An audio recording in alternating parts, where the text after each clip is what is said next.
दोस्तों, मैं Pooja. Welcome back to my channel. कैसे हैं आप सब? होप सो अच्छे होंगे फ्रेंड्स। तैयारी आप सभी अच्छे से कर रहे होंगे। फ्रेंड्स, आज हम सभी जो बात करने वाले हैं वो कोई पर्टिकुलर एग्ज़ाम को लेकर के नहीं है। हम किसी भी गवर्नमेंट एग्ज़ाम की अगर प्रिपरेशन कर रहे हों, किसी भी तरह की स्टडी कर रहे हों जिसमें हम अच्छा से अच्छा स्कोर करना चाह रहे हों, जाहिर सी बात है अगर आप किसी भी एग्ज़ाम की तैयारी कर रहे होंगे तो उसके पीछे कोई ना कोई मोटिव होगा आपका। और वो मोटिव जो है वो आपका कहीं ना कहीं जॉब से रिलेटेड ही होता है, आपके फ्यूचर से रिलेटेड होता है। जो भी हमारे फ्रेंड्स सीटेट से पहली बार सीटेट एग्ज़ाम देने जा रहे होंगे, कुछ सारे दोस्त ऐसे भी होंगे जिन लोगों का सीटेट क्लियर नहीं हो पा रहा होगा। बहुत सी कोशिश के बाद भी जो है उनका सीटेट निकल नहीं पा रहा होगा। ऐसे भी लोग हैं जिनके मुझे कमेंट्स आते रहते हैं टाइम टू टाइम। सो दोस्तों, इसी टॉपिक पे आज हम बात करने वाले हैं। बहुत ही सीरियस टॉपिक है अगर देखा जाए तो। दोस्तों, कितनी भी आप पढ़ाई करिए, आपको स्टडी के साथ साथ ज़रूरी है खुद में मोटिवेट रहना।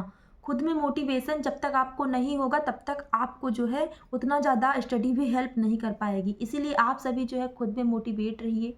ठीक है, आपको क्या करना है, एग्ज़ाम को क्रैक करना ही करना है। आप जुट जाइए, लग जाइए। कितनी भी ठंड हो रही हो, क्या हो रहा हो, शादी हो रही हो, पार्टीज पे आपको ध्यान नहीं देना है। दोस्तों, आपको क्या करना है, आपको सिर्फ और सिर्फ आप ही अपना एग्ज़ाम दिखना चाहिए। उसके अलावा दूसरा कुछ भी नहीं दिखना चाहिए। मैंने टॉपिक वाइज आपको बहुत सी चीज़ें बताई हैं कि यहाँ से आप पढ़िए, एनसीईआरटी से पढ़िए, नोट्स बनाइए, प्रीवियस ईयर पेपर लगाइए। लेकिन उसके साथ साथ मैंने सोचा कि आप सभी के लिए बहुत ही ज़्यादा ज़रूरी है कि एक मोटिवेशन आपको देना। लेकिन वो मोटिवेशन सिर्फ कहने से नहीं होता है दोस्तों। खुद पे अगर मैं अपनी खुद की जो है पर्सनल एक्सपीरियंस बताऊंगी तो वो आप सभी को ज़्यादा ही समझ में आएगा।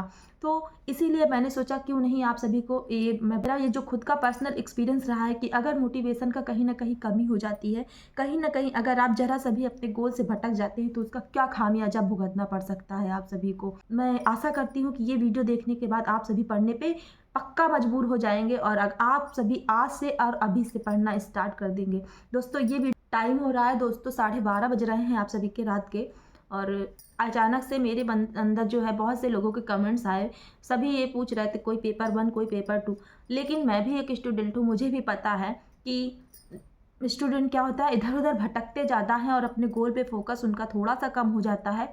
तो आप अपना फोकस बिल्कुल भी मत कम करिए। आप अगर रेगुलर पढ़ाई कर लेंगे, कहीं भी किसी भी बुक से, किसी भी एप्लीकेशन से, किसी भी यूट्यूब चैनल से रेगुलर अगर आप 4 घंटे भी दे देंगे इस 1 महीने, तो आपका सीटेट अच्छी तरीके से निकल जाएगा। अच्छे खासे आपके मार्क्स आ जाएंगे। ये मेरा वादा है आपसे, ये गारंटी है।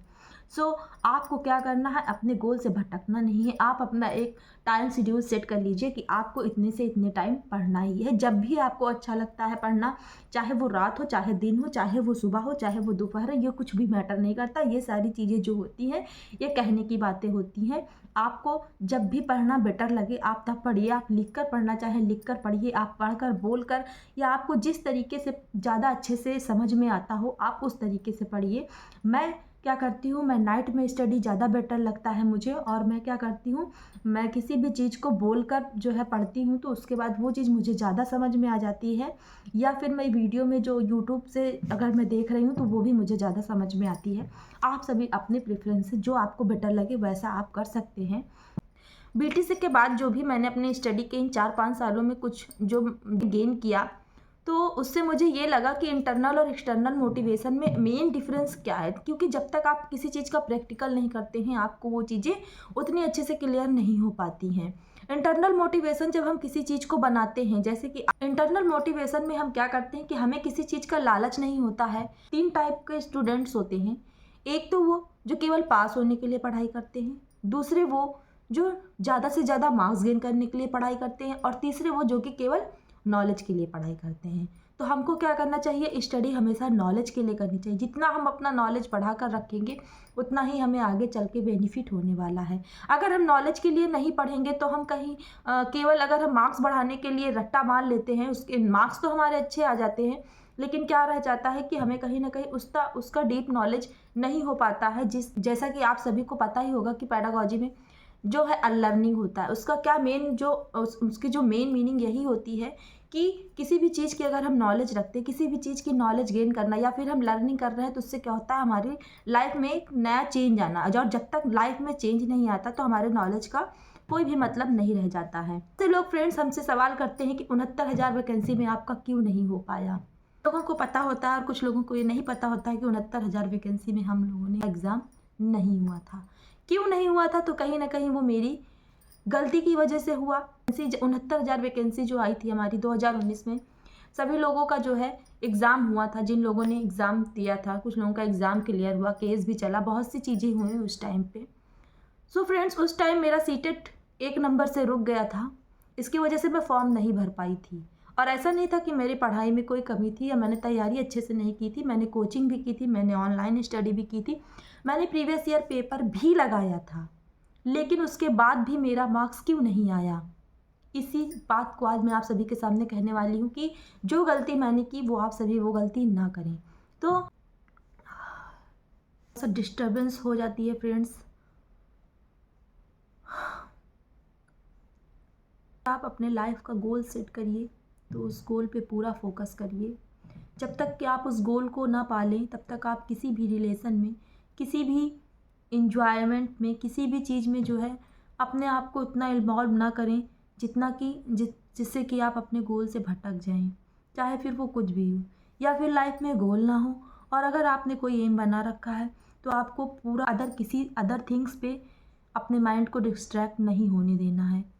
सो ये चीज़ें बहुत ही ज़रूरी होती हैं, क्योंकि कहीं ना कहीं अगर आप अपने गोल से भटक जाते हैं तो वो आपको बहुत ही बुरी तरह से तोड़ देती हैं। ये चीज़ें बस उन्हीं के समझ में आ रही होंगी जिनका 69,000 में सिलेक्शन नहीं हो पाया होगा, या 69,000 का वो एग्ज़ाम नहीं दे पाए होंगे।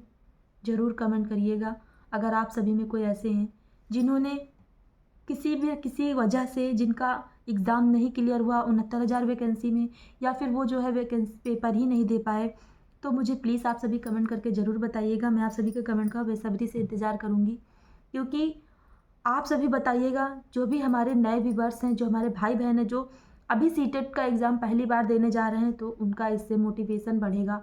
आप सभी भी बताइएगा, अपने कमेंट्स ज़रूर अपनी बात रखिएगा, जिससे आगे चल के और लोग जो हैं, जो गलती हमने की वो और भी हमारे जो दोस्त हैं, जो हमारे भाई बहन हैं, वो ना करें।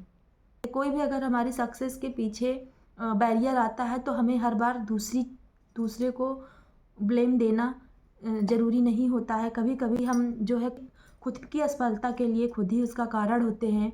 तो आप अपनी असफलता का कारण खुद मत बनिए, क्योंकि जिस दिन आप अपनी असफलता का कारण खुद बन जाएंगे उस दिन अगर आप अपने आप को भी नहीं माफ़ कर पाएंगे, और अगले को तो माफ़ करना, फिर किस्मत हो चाहे फिर वो गवर्नमेंट को ब्लेम देना, किसी को ब्लेम देना, वो चीज़ अलग हो जाती है। तो सबसे पहली बात है कि आप ऐसा काम मत कीजिए कि आपको खुद को पछताना पड़े। खुद 2 बार सीटेट क्लियर हो चुका है मेरा, यूपी टेट भी क्लियर हो चुका है, लेकिन 5 साल हो गए हैं, आज भी वैकेंसी नहीं आई है। जितनी भी खुशियाँ आ जाए ज़िंदगी में, लेकिन एक अपने पैरों पे खड़े होने की जो चाह होती है ना, एक अपना जो फ्यूचर होता है, एक अपना जो गोल होता है, अगर वो अधूरा रह जाए ना तो उसका दुख एक अलग ही होता है। दोस्तों, आज मैं आप सभी से लाइक, शेयर, सब्सक्राइब करने के लिए बिल्कुल भी नहीं भूलूंगी, क्योंकि क्या ही बताऊं, सभी ने पेपर 1 के बारे में मुझसे कमेंट किया था, पेपर 1 के बारे में, तो ज़रूर बताऊंगी आप सभी को नेक्स्ट वीडियो में। मिलते हैं आप सभी से नेक्स्ट वीडियो में, तब तक के लिए धन्यवाद।